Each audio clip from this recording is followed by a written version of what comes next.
हा सत्संग संत रामपालजी महाराजांचा असून मराठी भाषिक भक्त समाजास सहज समजावे म्हणून हिंदी भाषेतून मराठी भाषेत रूपांतरित करण्यात आलेले आहे.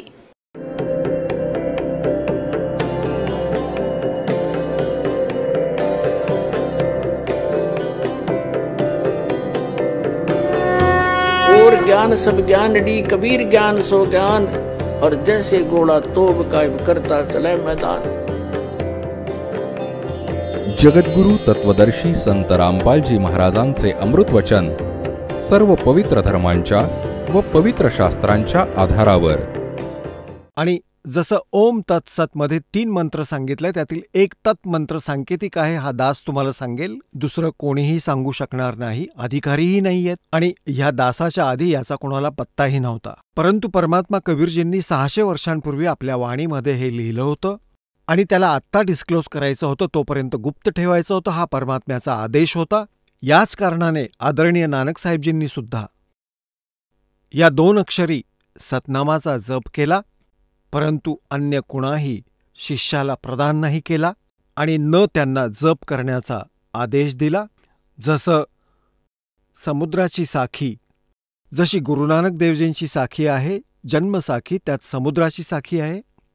त्यात मर्दाना आणि बाला दोघे गुरुदेवांना प्रार्थना करतात की आम्हाला श्रीलंका दाखवण्याची कृपा करा.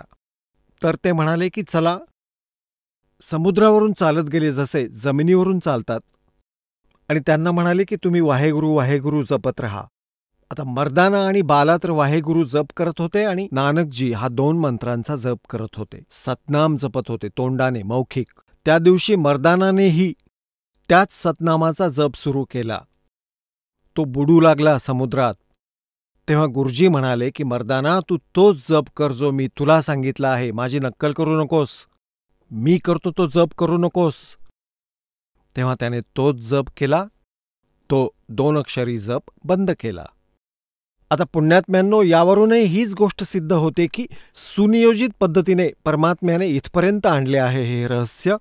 परमेश्वर कबीरजींनी सांगितलं होतं धरमदासजींना, धरमदास तो लाख दुहाई, ये सार नाम कहीं बार न जाई. असली मंत्र कुठे बाहेर जाऊ देऊ नकोस. आणि ह्या मूळ ज्ञानाला सुद्धा, यथार्थ ज्ञानालाही अजूनपर्यंत लपवून ठेवायचं आहे. कलियुगातील यावेळी त्याला उघड करायचं होतं. यावरून हे सिद्ध होतं की हा मंत्र अजूनपर्यंत कोणापाशीही नव्हता. गुरु नानक देवजींना अवश्य माहिती होता, परंतु ह्यांनी पुढे परमात्म्याच्या आदेशाने कोणालाही शीख समाजाला दिला नाही. कारण की आता जर हा मंत्र पहिल्यापासून उघड झाला असता तर हे नकली काळाचे दूत राधास्वामी सांगू शकले असते की या 2 अक्षरी मंत्राचा जप करा. मग हा दास तुम्हाला काय सांगू शकत होता? आणि ते नाम त्यांनी दिलंही असतं तरी ते अधिकारी नव्हते आणि तरीही काळाच्या जाळ्यात तुम्हाला अडकवलं असतंच. तर अशा प्रकारे परमात्म्याने तुमच्यावर मेहर केली आहे आणि या परमेश्वराच्या या सतनामाच्या जपाने तुमची पाप नष्ट होतील, तुमचे शाप नष्ट होतील. तुमच्यावर जो काही 3 तापांचा भूत प्रेत पितर जी काही आपत्ती संकट आली आहेत ती सर्व नष्ट होतील. काय सांगतायत? जब ही सतनाम हृदय धरो भयो पाप को नाशे, जैसे चिंगारी अग्नि की भाई पड़े पुराणे गाशे. कबीर परमात्मा म्हणत आहेत आपल्या सच्चिदानंद घनब्रह्मच्या वाणीमध्ये, कबीर वाणीमध्ये, त्या तत्वज्ञानात सांगत आहेत की जब ही सतनाम हृदय धरो. हृदय धरण्याचा अर्थ इथे असा आहे की जसंही आपल्याला हे नाम मिळालं आणि तुम्ही निर्मळ मनाने याचा जप सुरू केला, नियमित राहिलात आणि मनामध्ये कसल्याही प्रकारचे विक्षेप उत्पन्न झाले नाहीत गुरु, परमात्मा आणि मंत्राविषयी, तेव्हाच तो तुमच्या हृदयात धरला जाईल. त्यानंतर तुम्ही जेव्हा कधी त्याचं स्मरण कराल निर्मळ मनाने आणि बिलकुल निशंक होऊन, निसंशय होऊन, मग पहा यानं काय कमाल होईल ते. तो जब ही सतनाम हृदय धरो भयो पाप को नाश, और मानो चिंगारी अग्नि की पड़े पुराणे घास. 1000 क्विंटल किंवा 1000 टन सुकं गवत कुठे जर पडलेलं असेल आणि त्याला कुठे टाकावं म्हटलं तर ते धरताही येत नाही आणि उचलताही येत नाही. एक माचीसची काडी जाळून ठिणगी टाकली त्यात तर सगळं जळून राख बनवून टाकेल. आणि जोराचा वारा आला की सगळी राख इकडे तिकडे उडवून सगळं साफ करून टाकेल. तर इथे परमात्मा सांगत आहेत, जब ही सतनाम हृदय धरो भयो पाप को नाशे, जैसे चिंगारी अग्नि की भाई पड़े पुराने घासे, जैसे सूरज के आगे बदरा ऐसे कर्म छयारे, प्रेम की पवन करे चत मंजन फिर झलके तेज नयारे। जैसे सूरज के आगे बादल ऐसे कर्म छयारे, जसे सूर्याच्या समोर काळे काळे मोठे ढग येतात त्याचा प्रकाश मंदावतो, तसेच तुमच्या आत्मा आणि परमात्म्याच्या मध्ये आपल्या पापकर्माचे ढग आले आहेत. काय सांगितलंय की जैसे सूरज के आगे बदरा ऐसे कर्म छयारे, प्रेम की पवन कर चत मंजन फिर झलक तेज नयारे. आता पुण्यात्म्यांनो, आपण उपदेशही घेतलात. आता जप सुरू करा निर्मळ मनाने, मर्यादेत राहून. काही दिवसांनंतर काय होईल की या मंत्राने तुमचे असंख्य जन्मांची पापे जी संचित आहेत, संचित असलेलीही आणि वर्तमानात करत आहात तीही समाप्त होतील. कारण दररोज आपण जप करतो. जसे साबण लावतो, कपडा साफ होतो, दररोज मळतो पण आणि साफही होतो. आणि आधीचे जे मळलेले कपडे ठेवलेले होते ते पण साफ होतील. साबण मिळाला, तेल मिळालं, सगळी व्यवस्था झाली आपली. तर आधीचे संचित आणि प्रारब्ध आणि क्रियमान ह्या तिन्ही कर्मांचा या सतनामाच्या जपाने नाश होईल. कसा होईल? की जेव्हा तुमची पापं थोडी कमी होतील, तुम्ही करत राहाल. जसं तुम्ही पाहिलंच असेल, जसं एक मोटर मेकॅनिक असतो, त्यांचे कपडे इतके मळलेले असतात की समजत नाही हे कुठल्या रंगाचे होते. आणि जर मग कोणी तो साफ करू लागला तर 2-4 वेळा साबण लावल्याने थोडा थोडा मैल जाऊन कपडा दिसू लागेल की तो आता कपडा आहे. आणि मग त्याला परत परत धुतलं, साफ केलं तर हळूहळू, साबणानं झालं नाही तर पेट्रोलने ड्रायक्लीन करू, तेव्हा तो कपडा साफ होईल. तर असंच पुण्यात्म्यांनो, आपण म्हणतात योगन योगन की वासना हुई इकट्ठी आने, निर्मल कैसे होवेगा तेरे सतगुरु लगे ना काने. युगायुगांची वासना, युगायुगांचे इतके पापकर्म हो गए इकट्ठे आण. आणि स्वच्छ कसं होईल जर तुला कोणी संत, तत्वदर्शी संत तुला भेटला नाही. वो सद्गुरु लगे नाही कान, म्हणजे त्यांची वचनं ऐकायला मिळाली नाहीत. आणि जेव्हा तुमच्या हृदयात, मग काही दिवसात काय होईल तर तुमच्या हृदयात पवित्र प्रेम उत्पन्न होईल भगवंताच्या प्रती. पहिल्यांदा जेव्हा तुम्ही सत्संग ऐकता 2-4 वेळाही हे ज्ञान ऐकायला चांगलं वाटत नाही. हळूहळू हळूहळू तुम्हालाच मग इतका आनंद यायला लागतो की जसं मलेरियाच्या तापात, ज्वरात माणसाला, व्यक्तीला खाणंही कडू लागतं, सफरचंद संत्रही कडू लागतं. गोळी खाल्ल्याने म्हणजे कडू गोळीच खावी लागते. का तर त्याला रोटीही खावीशी वाटत नाही, ती पण कडू लागतीये.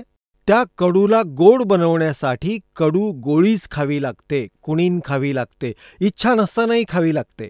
तर अशा या ज्ञानाला आणि मग मंत्र मिळाल्यामुळे, स्मरण केल्यामुळे, विशेष जप केल्याने तुम्हाला इच्छा नसतानाही कुणींसारखे खावेच लागेल, करावेच लागेल. तर सुरुवातीला तुम्हाला त्रासच असेल की गुरुजींनी एवढे मंत्र सांगितले आहेत, हे कसे करणार? अरे सकाळपासून संध्याकाळपर्यंत मजूर कष्ट करतो, शेतकरी नांगर चालवतो, पूर्ण दिवस फताड फताड कोण जाणे कुठवर जातात, मग उठता बसता भगवानाचा मंत्र नाही म्हणू शकत तुम्ही? काही दिवसांनंतर मग तुमचं ह्या मंत्राशिवाय मनही लागणार नाही. तर जसं कुणाला ताप आलाय, ज्वर आलाय, तेव्हा सुरुवातीला त्याला रोटीही चांगली लागत नाही. कुणीन खाल्ल्याने, कडू कुणीनच खाल्ल्याने, इच्छा नसतानाही खाल्ल्याने मग काही दिवसांनंतर त्याचा ज्वर ठीक होऊन जाईल. मग तीच गोड वस्तू तुम्हाला आधी कडू लागत होती भोजनात, आता स्वादिष्ट वाटू लागेल. आता जसं परमात्मा सांगतात, कबीर पिछले पाप से हरि चर्चा ना भावे, कै ऊँग कै ऊठ चले ना और बात चलावे. तुलसी पिछले पाप से हरि चर्चा ना भावे, जैसे जवर के बेग ते भाई भूख विदा हो जावे. तर असा आत्म्यावर पापकर्मांचा ज्वर झाला आहे.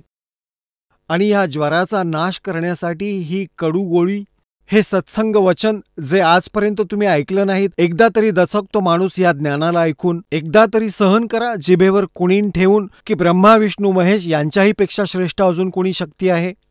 परंतु ह्या कुणीनला तुम्ही खायला हवं. ह्या तत्वज्ञानाला तुम्ही ऐकत राहिलं पाहिजे. मग काय होईल? काही दिवसांनंतर हा मंत्र तुम्हाला दिला जातो, तर काही दिवस तरी भक्त येतात, तक्रार प्रार्थना करतात की सतनाम चालत नाही, जास्त केलं जात नाही. काही दिवस तुम्ही हे चालू ठेवा, धक्के मारून मारून, मग आपोआप चालू लागेल. तुम्हाला खूप आनंद मिळेल. मग तुमच्या डोळ्यात अश्रू येणं सुरू होईल, भगवानाची जरा सुद्धा चर्चा सुरू झाली तर काय सांगतायत? युगन युगन की वासना उई इकट्ठी आने, निर्मल कैसे होएगा तेरे कोई संत लगे ना कान. जेव्हा संत तुमच्या कानी पडतील, म्हणजे सद्गुरू मिळतील, तेव्हा काय होईल? जैसे सूरज के आगे बदरा, ऐसे कर्म छयारे, प्रेम की पवन करे चितमंजन, फिर झलके तेज नयारे. तुम्हाला सांगितलं ना की जसं 1000 टन गवत पडलेलं असतं उघड्यावर, एका माचीसच्या काडीने सगळं राख होऊन जातं. जोराचा वारा सुटतो, सगळी राख इकडे तिकडे फेकून देतो.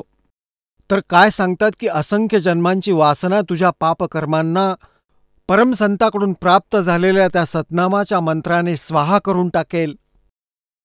आणि मग प्रेम की पवन करे चितमंजन, झलके तेज नयारे.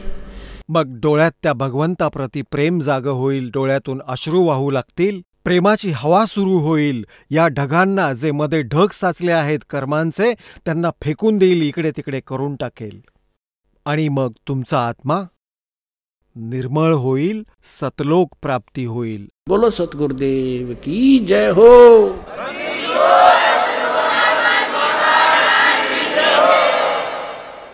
परमपिता परमात्मा पूर्ण ब्रह्म, साऱ्या सृष्टीचे रचनाकार कबीर देवजी, कबीर साहेबजी, हे आपणा साऱ्या आत्म्यांचे पिता आहेत. हे सर्व कुळांचे मालक आहेत. अनंत कोटी ब्रह्मांडांचे निर्माणकर्ता आहेत.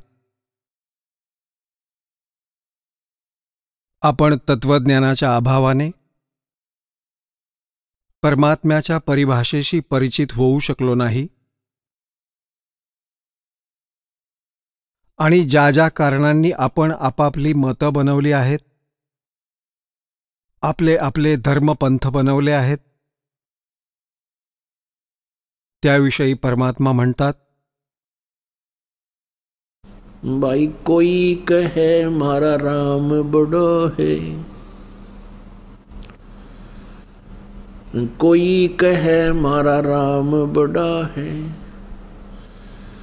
कोई कहे खुदाई रे, कोई कहे हमरा राम बड़ा है, कोई कहे खुदाई रे, कोई कहे ईसा मसीह बड़ा है, ये बाटा रहे लगाई रे, कोई कहे ईसा मसीह बड़ा है, ये बाटा रहे लगाई रे, कोई कहे मारा राम बड़ा है.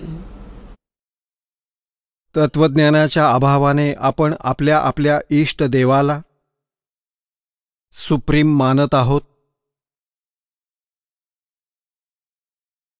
कारण आपण आपल्याच सद्ग्रंथांशी परिचित नाही आहोत.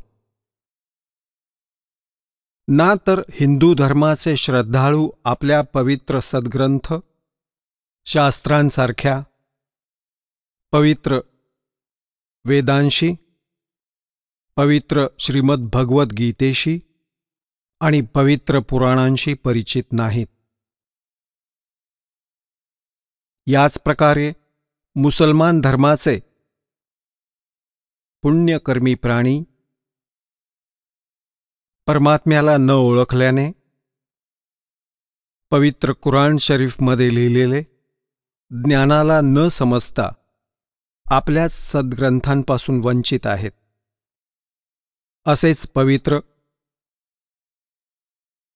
बायबलमध्ये परमात्म्याचं जे विधान लिहिलं आहे, परमात्म्याचा जो महिमा वर्णिला आहे, त्यापासून पवित्र ईसाई धर्मातील पुण्यात्मे अपरिचित आहेत. आणि ह्याच प्रकारे पवित्र गुरुग्रंथ साहेबमध्ये जी परमात्म्याविषयी यथार्थ माहिती आहे, त्यापासून शीख धर्माचे पुण्यात्मा अपरिचित आहेत. याच कारणाने आपण विभाजित झालो. कोणी हिंदू बनला, कोणी मुसलमान बनला, कोणी शीख बनला, कोणी ईसाई बनला. आपण कशासाठी विभाजित झालो? परमात्म्याला प्राप्त करण्यासाठी, आत्मकल्याण करण्यासाठी. जसे पवित्र हिंदू धर्माच्या साधनेने वंचित राहून पवित्र सद्ग्रंथांचं ज्ञान नसल्याने मग विचार केला की एखाद वेळेस ईसाई धर्मातून काही मिळेल. खूपशा पुण्यकर्मी प्राण्यांनी ईसाई धर्माचाही स्वीकार केला आहे. ईसाई धर्मातूनही काही मिळालं नाही तर मुसलमान धर्मसुद्धा आपलासा केला. मुसलमान धर्मातूनही संतुष्टी मिळाली नाही तर शीख धर्मसुद्धा आपलासा केला. आपण असेच विभाजित होत गेलो. आपण राहिलो मात्र जिथल्या तिथेच जिथून सुरुवात केली होती. कारण काय होतं तर आपण आपल्याच सद्ग्रंथांना समजू शकलो नाही. उदाहरण देण्यासाठी एक एक्झाम्पल आपल्याला सांगतो, प्रत्यक्ष प्रमाण देतो. आज सत्संगामध्ये सकाळी तुम्ही ऐकत होता की परमात्म्याला कोणी निराकार सांगतो,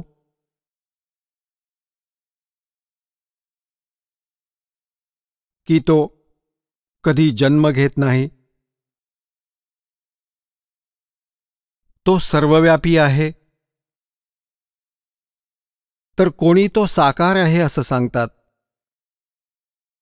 आणि साकार रूपामध्ये ते काय सांगतात तर ही जी दृष्टीगोचर आहे, जे ब्रह्मांड आहे, चंद्र, सूर्य, तारे, ग्रह, हेच साकार रूप आहे परमात्म्याचं.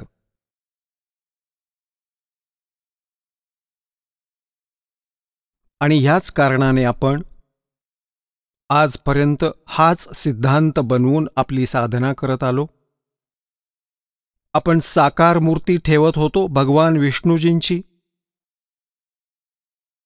पूजा करत होतो. तरीही कुणी विचारित असे की तुम्हाला तो दिसतो का? काय तुम्ही साधना करता? तुम्ही भगवंताला पाहिलं आहे? कसा आहे परमात्मा? तर आपण सांगत होतो की तो तर निराकार आहे, दिसतोय थोडाच. परमात्म्याचा केवळ प्रकाश पाहिला जाऊ शकतो, जसं आपल्या ऐकीव ज्ञानातून लोकवेद आला होता. आता पुण्यात्म्यांनो, समोर आपण विष्णूजींना भगवान मानत होतो आणि तरी आपण भगवंताला निराकार सुद्धा म्हणत होतो. तर ते आपलं लहान मुलांचं ज्ञान होतं. आणि हीच स्थिती प्रत्येक धर्माच्या व्यक्तीची आहे.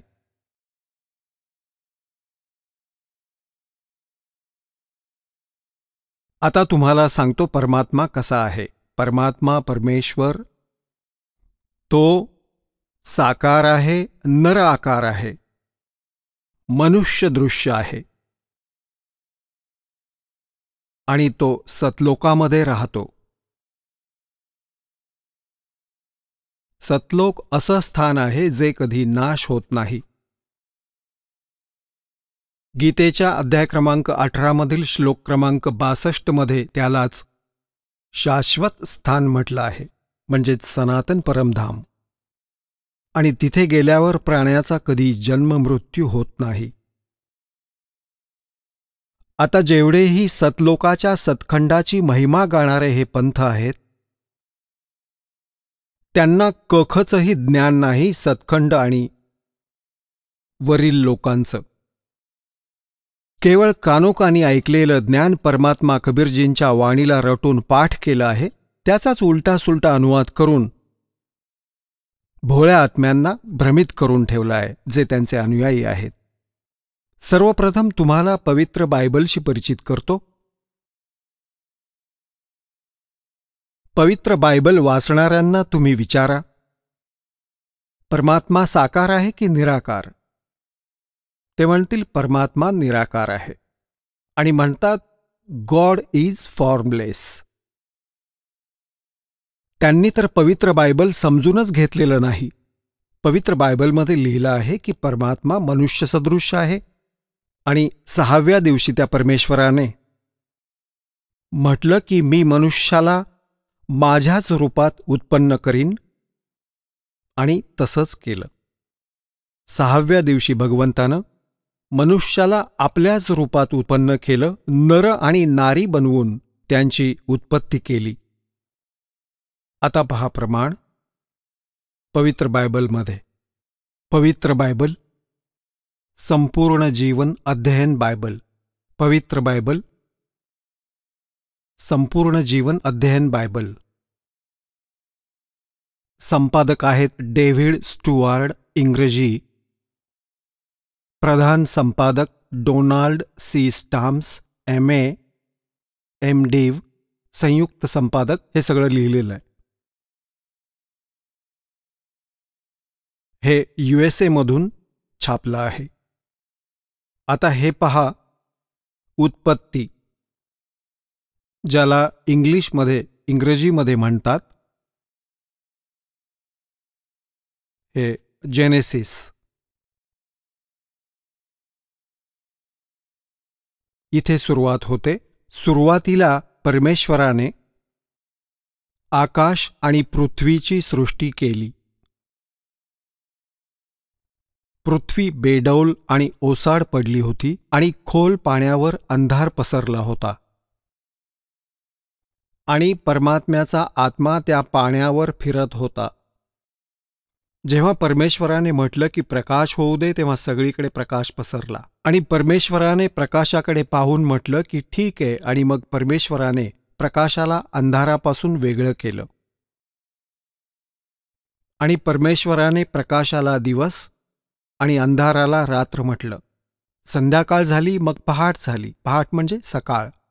अशा प्रकारे पहिल्या दिवसाची रचना केली प्रभूने, परमात्म्याने, परमेश्वराने.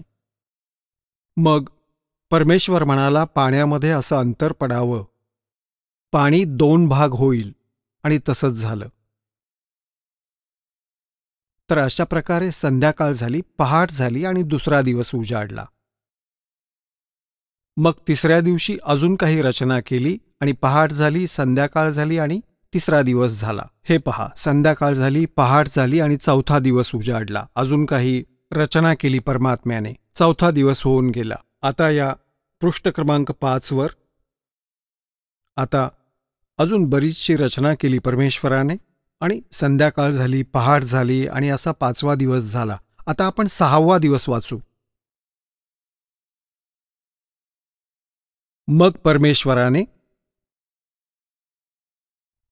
म्हटलं की मी मनुष्याला माझ्याच स्वरूपाच्या अनुसार माझ्या समान बनवेल, आणि तो समुद्रातील मासे आणि आकाशातील पक्षी आणि पाळीव प्राणी आणि साऱ्या पृथ्वीवर आणि सगळ्या रांगणाऱ्या जंतूंवर जे पृथ्वीवर फिरतात अधिकार ठेवेल, म्हणजे त्यांच्यापेक्षा बुद्धिमान असेल.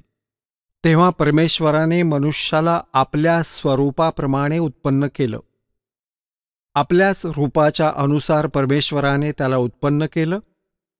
नर आणि नारी करून त्याने मानवाची सृष्टी केली. आता पुण्यात्म्यांनो परत वाचा. तेव्हा परमेश्वराने मनुष्याला आपल्याच स्वरूपानुसार उत्पन्न केलं. आपल्याच स्वरूपाच्या अनुसार परमेश्वराने त्याला उत्पन्न केलं, नर आणि नारीच्या रूपात मानवाची सृष्टी केली. आता या पवित्र बायबलमध्ये उत्पत्ती ग्रंथ अध्याय नंबर 1 मधील श्लोक नंबर 26 आहे हा. यात स्पष्ट केलं आहे की परमात्मा मनुष्यासारखा आहे. त्याने मनुष्याला आपल्यासारखं बनवलं आहे. नर आणि नारी रूपात त्याची उत्पत्ती केली. पुढे परमेश्वराने अजून एक कमाल केली आहे की मनुष्याला मांस खायचा आदेश त्या परमपित्याचा नाहीये, ज्याने साऱ्या ब्रह्मांडांची रचना केली, जो कुळांचा मालक आहे. पुढे पहा. याच उत्पत्ती ग्रंथात हा 26 नंबर आपण वाचला. 27 नंबरमध्ये की मनुष्य, 26 आणि 27 मध्ये ही व्यवस्था सांगितली आहे.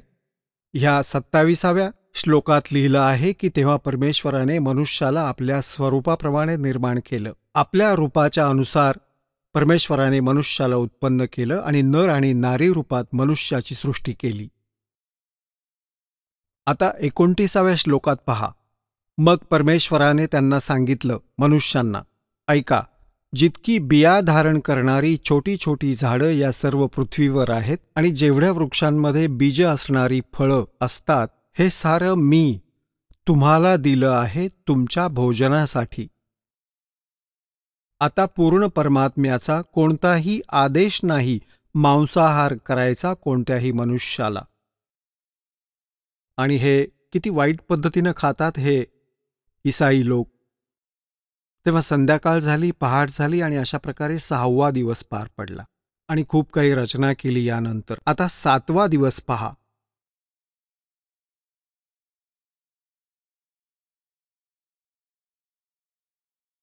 अशी आकाश आणि पृथ्वी आणि त्यांच्या साऱ्या सेनेला बनवणं समाप्त झालं 6व्या दिवशी. आणि परमेश्वरानं त्याचं काम 7व्या दिवशी संपवलं. आणि त्याने आपलं सारं काम संपवून मग 7व्या दिवशी विश्रांती घेतली. आणि ह्या 7व्या दिवसाला त्यानं आशीर्वाद दिला, पवित्र ठरवलं. सृष्टीच्या साऱ्या रचनेच्या कामातून विश्राम घेतला. आता पवित्र बायबलमधून खूप सारी रहस्य जी आहेत पुढे येतील. यातून हेही तुमच्या समक्ष येईल की या तीनही देवता, श्री ब्रह्मा, श्री विष्णू, श्री शिवजी, साऱ्या ब्रह्मांडांचे संचालक आहेत. आणि पवित्र ईसाई धर्माच्या इतिहासात सुद्धा त्यांचा उल्लेख आहे. भलेही त्यांची नावं घेतली नसतील, अन्य त्यांच्या भाषेत काहीही लिहू देत. आता पुण्यात्म्यांनो, परमात्म्याने आदम आणि हव्वाची उत्पत्ती केली, जसं पवित्र बायबलमध्ये लिहिलं आहे. आणि मग मनुष्यांची रचना करून जे काही इथे बनवायचे होते त्यांना बनवून चंद्र, तारे, पृथ्वी इत्यादी. तर परमात्मा जो सर्व सृष्टीचा रचनाकार आहे त्याने तर विश्राम घेतला, वरच्या पदास निघून गेला. त्यानंतर इथे या काळ भगवंताने जबाबदारी स्वीकारली, ब्रह्मने, जो श्री ब्रह्मा, श्री विष्णू, श्री शिवजी यांचा पिता आहे. तर यामध्ये हे प्रमाण दाखवतो, काय लिहिलं आहे की आदम आणि हव्वा, आदम व्यक्तीचं नाव आहे आणि हव्वा त्याची पत्नी, या दोघांना या काळने आपला पुत्र ब्रह्माजींकडे सोपवलं. आता पुढे दाखवतो की परमात्मा साकार आहे की निराकार. तर त्या दोघांना, आदम आणि हव्वाला, स्वर्गामध्ये एका वाटिकेत राहण्यासाठी सोडून दिलं आणि त्यांना एक विशेष सूचना केली भगवंताने, येथील भगवंताने, की तुम्ही या वाटिकेच्या आत आणि कोणत्याही वृक्षाचं फळ तुम्ही खाऊ शकता, परंतु मध्यात उगवलेल्या झाडांची फळे खाऊ नका, कारण तुम्ही खाल तर मरून जाल. यात लिहिलंय की काही दिवसांनंतर एक साप आला. त्या सापाने त्यांना विचारलं, आदम आणि हव्वा यांना. हव्वाला म्हटलं, की तुम्ही ह्या मधल्या झाडांची फळं का बरं खात नाही? तेव्हा हव्वाने सर्पाला सांगितलं की आम्हाला भगवंताने मनाई केली आहे आणि म्हटलं आहे की जर आम्ही ह्या मधल्या झाडांची फळं खाल्ली तर आमचा मृत्यू होईल.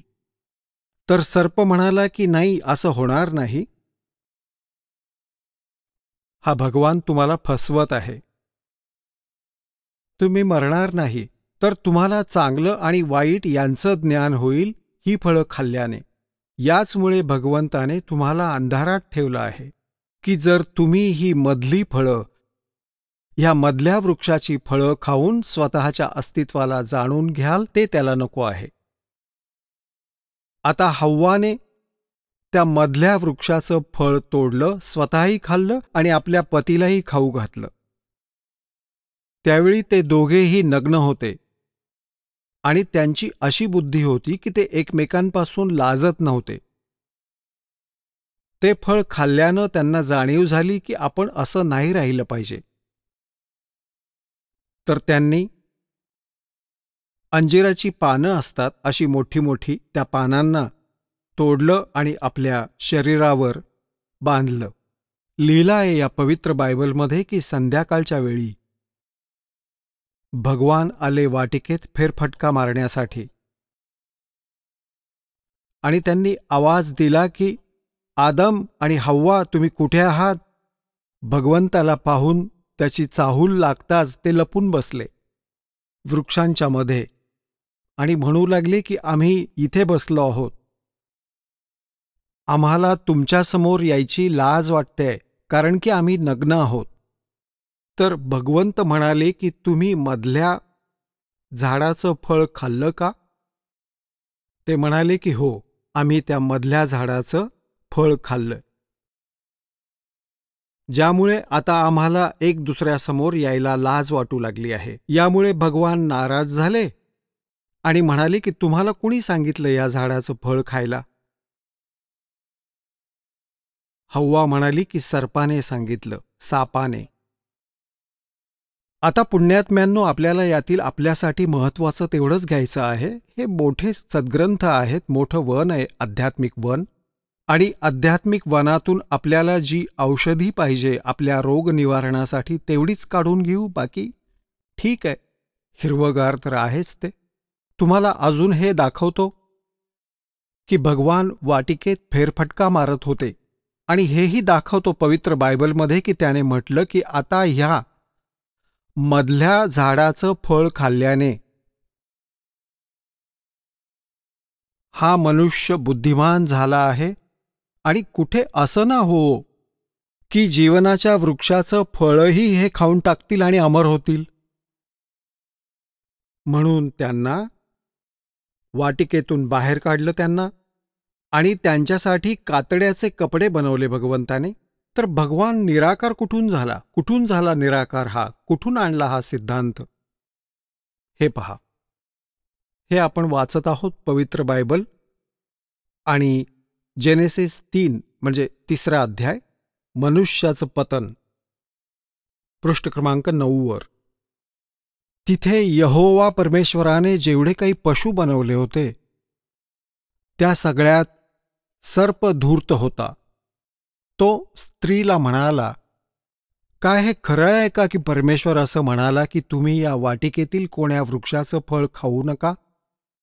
स्त्री सर्पाला म्हणाली, या वाटिकेतील वृक्षांची फळं आम्ही खाऊ शकतो, पण जो वृक्ष वाटिकेच्या मधोमध आहे त्याच्या फळाविषयी परमेश्वराने सांगितलं आहे की तुम्ही ते खाऊ तर नकाच, पण स्पर्शही करू नका, नाहीतर मराल. तेव्हा सर्प स्त्रीला म्हणाला, तुम्ही नक्कीच मरणार नाही. परमेश्वर तर हे जाणतो की ज्या दिवशी तुम्ही त्याचे फळ खाल त्याच दिवशी तुमचे डोळे उघडतील आणि तुम्हाला चांगल्या वाईटाचं ज्ञान होऊन परमेश्वरासमान व्हाल. आता जेव्हा स्त्रीने पाहिलं की त्या वृक्षाचं फळ खाण्यासाठी चांगलं आहे आणि दिसण्यास मनभावक आणि बुद्धी देण्यासाठी योग्य असं आहे, तेव्हा तिने ते झाडावरून तोडून खाल्लं आणि आपल्या पतीलाही दिलं आणि त्यानंही खाल्लं. तेव्हा त्या दोघांचे डोळे उघडले आणि त्यांना जाणीव झाली की ते नग्न आहेत. म्हणून त्यांनी अंजिराची पानं तोडून जोडून लंगोट बनवले. तेव्हा यहोवा परमेश्वर दिवसाच्या थंड वेळी म्हणजे सकाळी किंवा संध्याकाळी वाटिकेत फिरत होता.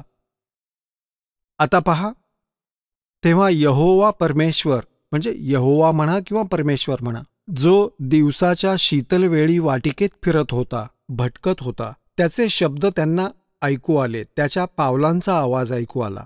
तेव्हा आदम आणि त्याची पत्नी वाटिकेतील वृक्षांच्या मध्ये लपले. वृक्षांच्या मध्ये यहोवा परमेश्वरापासून लपून बसले. तेव्हा यहोवा परमेश्वराने आवाज देत आदमला विचारलं, तू कुठे आहेस? ज्या भगवंताला हे समजत नाही की आदम कुठे आहे, मग सांगा तो परमात्मा आहे की नाही अशी शंका येईलच आपल्याला. तेव्हा यहोवा परमेश्वराने आवाज देत आदमला विचारलं, तू कुठे आहेस? त्याने म्हटलं की मी तुझे शब्द ऐकून घाबरलो, कारण मी नग्न होतो, म्हणून लपून बसलो. आता तो म्हणतो, कोण म्हणतो? यहोवा परमेश्वर म्हणतो की कुणी तुला सांगितलं की तू नग्न आहेस? ज्या वृक्षाचं फळ खाण्यास मी तुला मनाई केली होती, काय तू त्याचं फळ खाल्लंयस?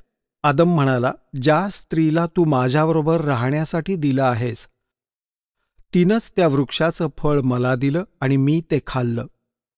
तेव्हा यहोवा परमेश्वर स्त्रीला म्हणाला की तू हे काय केलंस? स्त्री म्हणाली की सर्पाने मला बोलण्यात फसवलं, तेव्हा मी ते खाल्लं. पृष्ठ क्रमांक 10 आता आपण पाहाल. उत्पत्ती ग्रंथ अध्याय 3 आणि 4 आपण वाचत आहोत. आता 3 चालू आहे. यात काय लिहिलंय की आदमने आपल्या पत्नीचं नाव हव्वा ठेवलं, कारण जेवढे मनुष्य जिवंत आहेत त्यांची आदिमाता तीच आहे. आणि यहोवा परमेश्वराने आदम आणि त्याच्या पत्नीसाठी चामड्याचे अंगरखे बनवून त्यांना परिधान केले. मग हा भगवान निराकार कुठून आहे? साऱ्या गोष्टी तर करतोय, त्याचे कपडे बनवतोय, फिरतोय, भटकतोय. मग यहोवा परमेश्वर म्हणाला की मनुष्य चांगल्या वाईटाचं ज्ञान प्राप्त करून आमच्यातीलच एक झाला आहे. आता भगवान एक वरून अनेक झाले आहेत. मग यहोवा परमेश्वर म्हणाला की मनुष्य चांगल्या वाईटाचं ज्ञान प्राप्त करून आमच्यातीलच एका समान झाला आहे. यावरून असं सिद्ध होतं की हे भगवान ह्याच तऱ्हेने एकापेक्षा अधिक आहेत. म्हणून आता असं न होवो की हे हात लांब करून जीवनाच्या वृक्षाचीही फळं तोडून खातील आणि सदैव जीवित राहतील.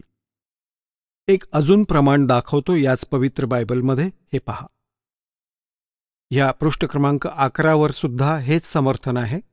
हा उत्पत्ती ग्रंथ आहे. 4 आणि 5 अध्याय चालू आहेत. 5व्या अध्यायातही हेच स्पष्ट केले. सुरुवातीला आदमपासून नूहपर्यंत याचं यात वर्णन आहे. आदमची वंशावळ अशी आहे की जेव्हा परमेश्वराने मनुष्याची सृष्टी केली तेव्हा आपल्याच स्वरूपात त्याला बनवलं. आता दुसऱ्यांदा परत इथं प्रमाणित केलं आहे की परमेश्वराने मनुष्याची सृष्टी केली तेव्हा आपल्याच स्वरूपात त्याला बनवलं. त्याने नर आणि नारी रूपात मनुष्याची सृष्टी केली आणि त्यांना आशीर्वाद दिला आणि त्यांच्या सृष्टीच्या वेळेस त्याचं नाव आदम ठेवलं.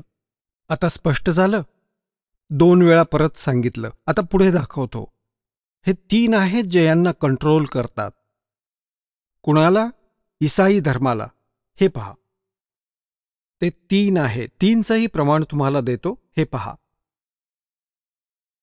हे आहे 24 पृष्ठ आणि तोच उत्पत्ती म्हणजे जेनेसिस 17-18. 3 अतिथी. अब्राहम मम्रेच्या बांबूच्या वृक्षांच्या मध्ये कडक उन्हात तंबूच्या दारात बसला होता. अब्राहम. तेव्हा यहोवाने त्याला दर्शन दिलं. त्याने वर पाहून दृष्टादृष्ट केली तेव्हा काय पाहिलं की 3 पुरुष त्याच्यासमोर उभे आहेत. हे 3 म्हणजे ब्रह्मा, विष्णू, महेश. जेव्हा त्याने त्यांना पाहिलं तेव्हा त्यांना भेट देण्यासाठी तंबूच्या दारातून पळत गेला आणि जमिनीवर पडून दंडवत केला आणि म्हणू लागला, हे प्रभू, जर माझ्यावर तुझी अनुग्रह दृष्टी आहे तर मी विनंती करतो, आपल्या ह्या दासापासून दूर जाऊ नका. मी थोडं पाणी आणतो आणि तुम्ही तुमचे पाय धुवून ह्या वृक्षाच्या खाली विश्राम करा. मग मी रोटीचा एक तुकडा घेऊन येतो. त्याने तुम्ही आपापल्या जीवाला तृप्त करा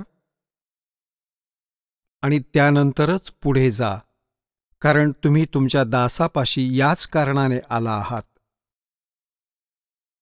ते म्हणाले, जसं तू म्हणतोस तसंच कर. आता पहा पुण्यात्म्यांनो, या पवित्र बायबलमध्ये हे सिद्ध केलं आहे की परमात्मा मनुष्य सदृश आहे. तो साकार आहे, मनुष्यासारखा आहे, कारण त्याने मनुष्याची सृष्टी आपल्या स्वरूपाच्या अनुसार केली. दुसरा कॉन्सेप्ट हा स्पष्ट केला की 7व्या दिवसापर्यंत काम केलं, मग विश्राम केला आणि त्यानंतर या काळच्या हातात सगळा कारभार आला, ब्रह्मच्या हातात. आणि याने आपल्या 3ही पुत्रांना हा कारभार सांभाळायला दिला आहे, श्री ब्रह्मा, श्री विष्णू आणि श्री शिवजी. आपण हेही पाहिलं की भगवान कोणत्याही दृष्टीने निराकार नाहीये, तो साकार आहे. पूर्ण परमात्माही साकार आहे, ज्याने साऱ्या ब्रह्मांडांची रचना केली. आणि पुढे हे देवतासुद्धा साकार आहेत, जो वाटिकेत फिरतो आहे, त्यांच्याशी बोलत आहे, आदम आणि हव्वा यांचे कपडे शिवत आहे. आणि मग अब्राहम नावाचे एक महापुरुष होऊन गेले ईसाई धर्मामध्ये. ह्या साऱ्या ईसाजींच्या पूर्वीच्या गोष्टी आहेत, आदमच्या नंतरच्या. तर त्याने पाहिलं की 3 भगवान समोर उभे आहेत, त्यांना दंडवत प्रणाम केला. तर परमात्मा निराकार कसा काय झाला? हा कुठून आणलाय सिद्धांत? हा होता लोकवेद. लोकवेद तो असतो जी दंतकथा असते, जी सद्ग्रंथांच्या विपरीत असते, त्याला लोकवेद म्हणतात. आता आपल्याला दाखवतो पवित्र कुराण शरीफमध्ये. आपण कोणत्याही मुसलमान धर्माच्या श्रद्धाळूला विचारा की अल्लाह कसा आहे, ते म्हणतील अल्लाह बेचूण आहे. बेचूण म्हणजे निराकार आहे. आता कबीर साहेब म्हणतात, खोजत खोजत ठाकिया अंत कहा बेचून. ज्या पद्धतीने या परमात्म्याला ते शोधत आहेत त्याने तो मिळणार नाही. आणि शोधता शोधता थकले तर अंती म्हणाले की तो निराकार आहे, तो दिसतच नाही. आणि याच लोकवेदाने साऱ्या समाजात प्रवेश केला. आता पहा, पवित्र कुराण शरीफमध्ये परमात्मा साकार आहे, मनुष्य सदृश्य आहे. आणि पवित्र कुराण शरीफचं हे ज्ञान देणारा जो अल्लाह आहे, ज्या अल्लाहने पवित्र कुराण शरीफचं ज्ञान दिलं, तो मुसलमान धर्माचा फायनल गॉड आहे. तो अंतिम भगवान आहे. तो पूर्ण परमात्मा मानतात की तोच समर्थ शक्ती आहे, ज्याने कुराण शरीफचं ज्ञान हजरत महम्मदजींना दिलं. आता दाखवतो की तेच कुराण शरीफचं ज्ञान देणारा अल्लाह म्हणतो की अजून एक सुप्रीम गॉड आहे आणि त्याचं ज्ञान मला सुद्धा नाही. म्हणजे कुराण शरीफचं ज्ञान देणारा अल्लाह सुद्धा पूर्ण परमात्म्याच्या ज्ञानापासून अपरिचित आहे. त्यासाठी ऑप्शन सोडून दिले आहेत की कोण्या बाखबरला विचार. याच प्रकारे पवित्र श्रीमद भगवद्गीता अध्याय क्रमांक 4 मधील श्लोक क्रमांक 34 मध्ये म्हटलं आहे, गीता ज्ञान देणारा अल्लाह सुद्धा तोच आहे आणि कुराण शरीफचं ज्ञान देणारा अल्लाहही तोच आहे. आता पवित्र श्रीमद भगवद्गीतेमधील अध्याय क्रमांक 4 मधील श्लोक 34 मध्ये म्हटलं आहे की अर्जुन, त्या तत्वज्ञानाला जे परमेश्वराने स्वयं येऊन आपल्या मुखाने सांगितलं आहे, 4थ्या अध्यायातील 32व्या श्लोकामध्ये त्याविषयी सांगितलं आहे, त्या सच्चिदानंद घनब्रह्मच्या वाणीला म्हणजे त्या तत्वज्ञानाला तू तत्वदर्शी संतांकडे जाऊन समजून घे. त्यांना दंडवत प्रणाम केल्याने, सरळ मार्गाने प्रसन्न केल्याने ते तत्वदर्शी संत त्या परमात्म तत्वाचं ज्ञान देतील. यावरून असं सिद्ध होतं की पवित्र गीतेचं ज्ञान देणारा तो भगवान सुद्धा अपरिचित आहे त्या कंप्लीट स्पिरिच्युअल नॉलेजला आणि त्या परमअक्षर ब्रह्मला, पूर्ण परमात्म्याला. आता पहा पवित्र कुराण शरीफ. पहा पवित्र कुराण शरीफ याच्याविषयी लिहिलं आहे की हे असं इल्हामी पुस्तक आहे ज्यात काही शंका घेण्याची शक्यता नाही. भाव असा आहे म्हणण्यामागचा की यात जे लिहिलं आहे ते आम्हाला पूर्णपणे मान्य आहे. आता याच्यात मुतर्जम म्हणजे शास्त्रीय अरबी पद्धती नागरी लिपीमध्ये रूपांतरकार आहेत नंदकुमार अवस्थी. शेरवानी संस्करण.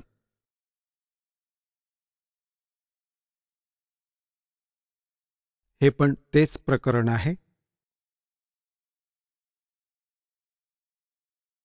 प्रकाशक आहेत लखनौ किताबघर, मौसमबाग, सीतापूर रोड, लखनौ. आपण यातील सुरत फुरकानी 25 नंबर सुरत फुरकानी बघणार आहोत. हा 25 क्रमांक आहे.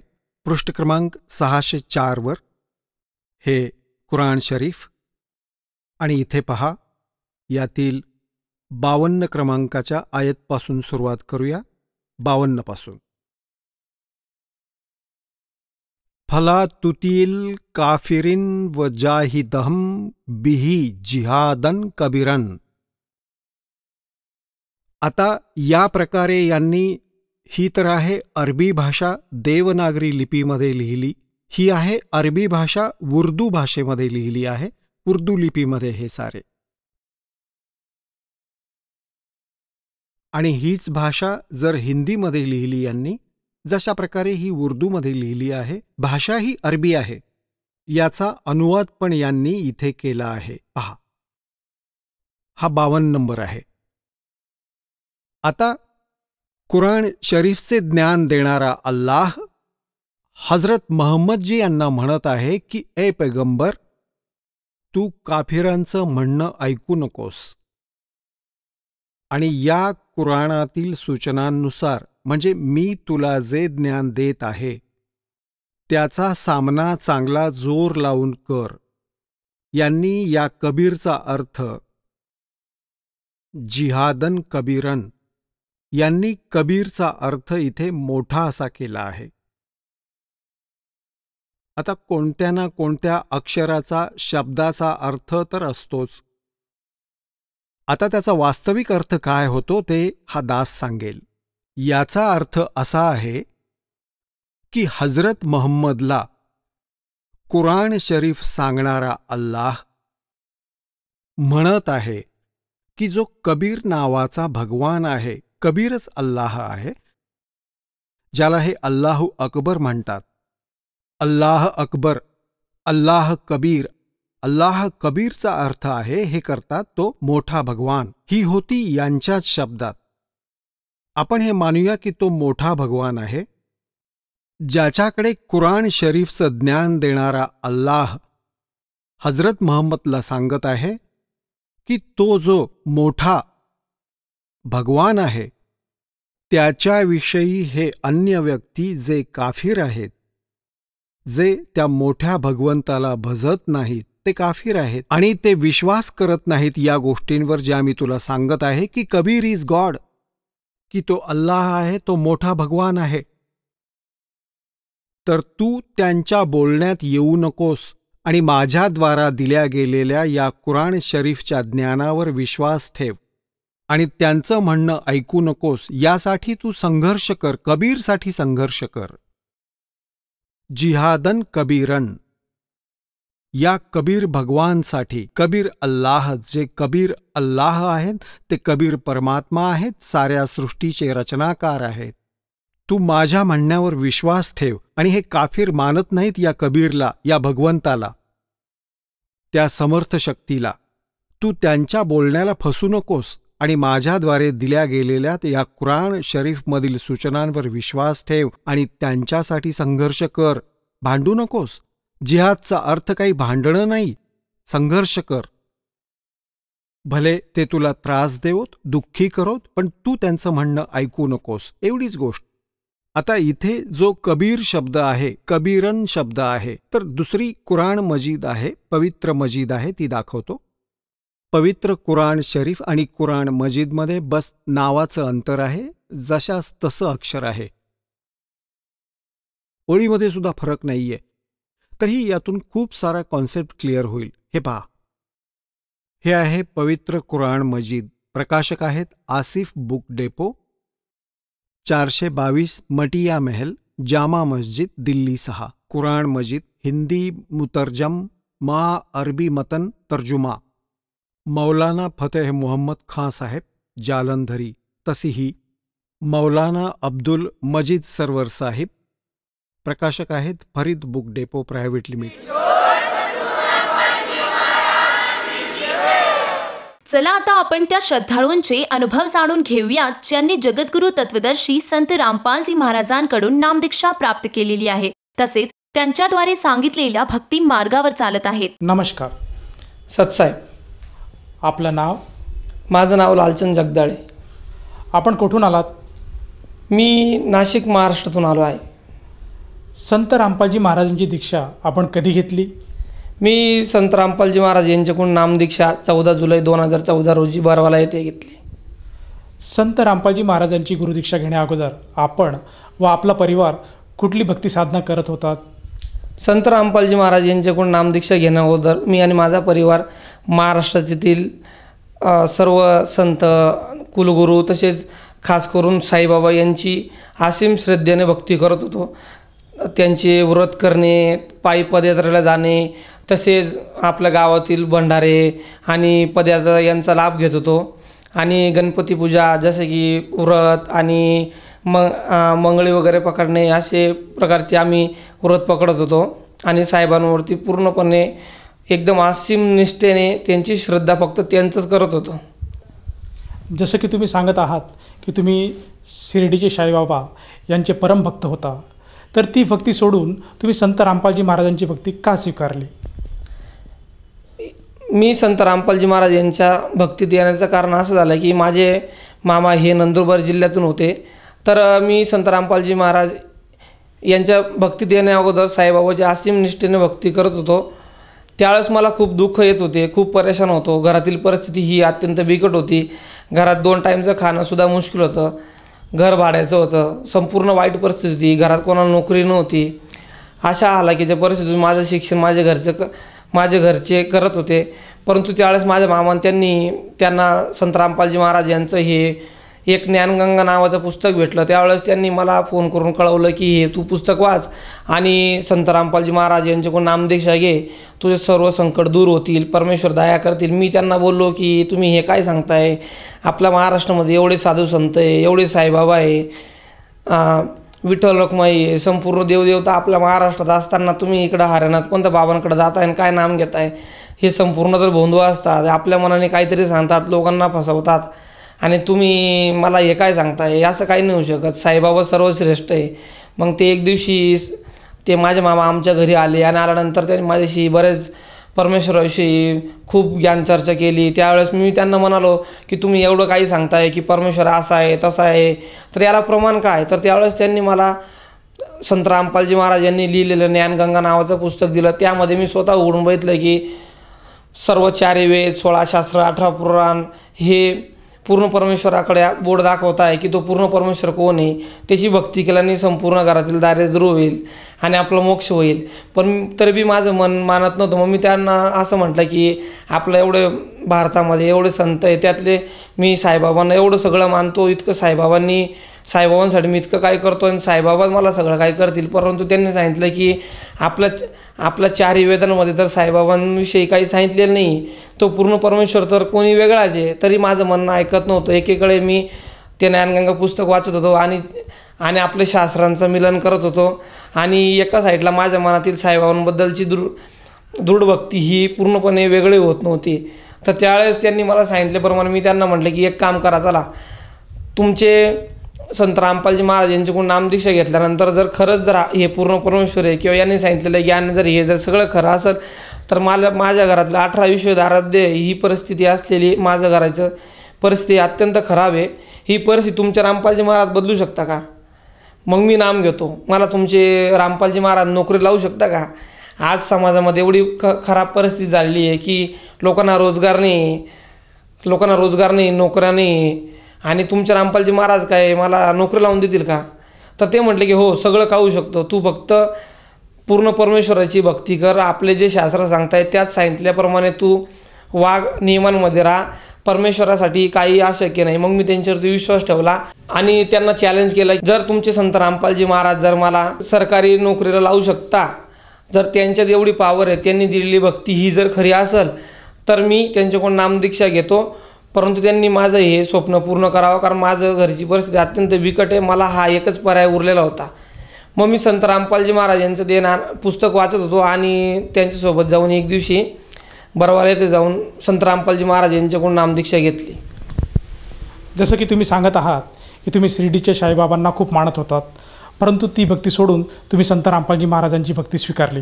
संत रामपालजी महाराजांची भक्ती स्वीकारल्यानंतर आपण जे चॅलेंज दिलं होतं ते चॅलेंज पूर्णपणे पूर्ण झालं का? हो, मी संत रामपालजी महाराज यांना चॅलेंज केलं होतं की जर तुम्ही दिलेली भक्ती ही जर खरी, हे 4 वेद 16 शास्त्र 18 पुराण यात सांगितलेली तुम्ही जी भक्ती सांगता हीच जर खरी असणार तर मला नोकरी लावून दाखवा. पण परमेश्वराच्या कृपेने संत रामपालजी महाराज यांच्या कृपेने मला महाराष्ट्रातील मुंबई उच्च न्यायालय या ठिकाणी शिपाई या पदावरती मला नोकरी लागली आणि सरकारी खात्यात मला नोकरी लागली. आणि त्यावेळेस मला अधिक दृढ विश्वास झाला. त्याचप्रमाणे मला मुंबई उच्च न्यायालयात काम करत असताना संत रामपालजी महाराज यांच्या दयेने काम करत असताना मला कायम नेहमी जाणे येणे हे लोकलने असायचे. 2दा तर माझा अत्यंत गर्दीच्या ठिकाणी पाय घसरला आणि मी गाडीतून पडलो. पण परमेश्वराच्या कृपेने त्यावेळेस स्वतः संत रामपालजी महाराज यांच्या दयेने मी वाचलो. अक्षरशः अशा परिस्थितीत लोकांचे हातपाय तुटतात, कोणी बरेच जण जागेवर मरतात. पण संत रामपालजी महाराज यांच्या दयेने मला साधा नखाला सुद्धा धक्का लागला नाही. ही परमेश्वराची कृपा झाली आणि मी त्यावेळेस वाचलो. तसेच मी एकदा मनमाड तर नाशिक जात असताना त्यावेळेसुद्धा एक्सप्रेसमधून काही 2-3 व्यक्तींनी मला धक्का दिला आणि मी गाडीतून पडलो. पण परमेश्वराच्या कृपेने मला तेव्हासुद्धा नखाला सुद्धा धक्का लागला नाही आणि मी सुखरूप आलो. लोक धावत आले, तेथील सर्व लोक पळत आले की आता हा मुलगा मेला म्हणून आणि मला उचलायला लागले. परंतु मी स्वतः उभं राहिलो आणि चालायला लागलो. सगळे बघून चकित झाले की असं कसं होऊ शकतो. त्यावेळेस पूर्ण परमेश्वर संत रामपालजी महाराज यांनीच मला वाचवलं. तसेच माझ्या घरातील आर्थिक परिस्थिती ही नंतर सुधरत गेली आणि मग नंतरून माझ्याकडे स्वतः राहण्यासाठी माझ्याकडे स्वतःचे घर नव्हते. पण परमेश्वर संत रामपालजी महाराज यांच्याकडून नामदीक्षा घेतल्यानंतर माझं स्वतःचं घर झालं, मला नोकरी मिळाली आणि घरातील जी आर्थिक परिस्थिती ही सुधरत गेली. सगळ्यांचे आरोग्य आता चांगलं राहतं आहे आणि परमेश्वराची आम्ही भक्ती करतोय. सर्वसामान्य जनतेला आपण काय संदेश द्याल? आपले महाराष्ट्रातील बरेचसे भाविक आपल्या श्रद्धेने भक्ती करताय, त्यांना मी एकच विनंती करू इच्छितो की पूर्ण परमेश्वर या धर्तीवरती आलेले आहे आणि त्यांच्याकडून नामदीक्षा घेऊन आपला मोक्ष करवून घ्यावा. संत रामपालजी महाराजांची दीक्षा जर कोणा व्यक्तीस घ्यावायची असेल तर ती व्यक्ती दीक्षा कशी घेऊ शकेल?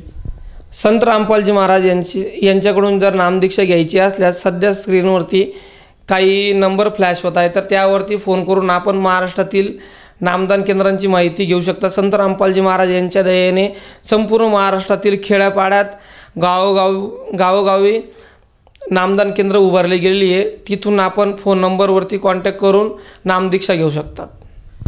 संत रामपालजी महाराजांची नामदीक्षा घेण्यासाठी कुठल्या प्रकारचा खर्च येतो? संत रामपालजी महाराज यांच्याकडून नामदीक्षा घेण्यासाठी कुठलाही प्रकारचा खर्च येत नाही, 1 रुपये लागत नाही. उलट नामदीक्षा ही पूर्णपणे मोफत दिली जाते. धन्यवाद. सतसाहेब.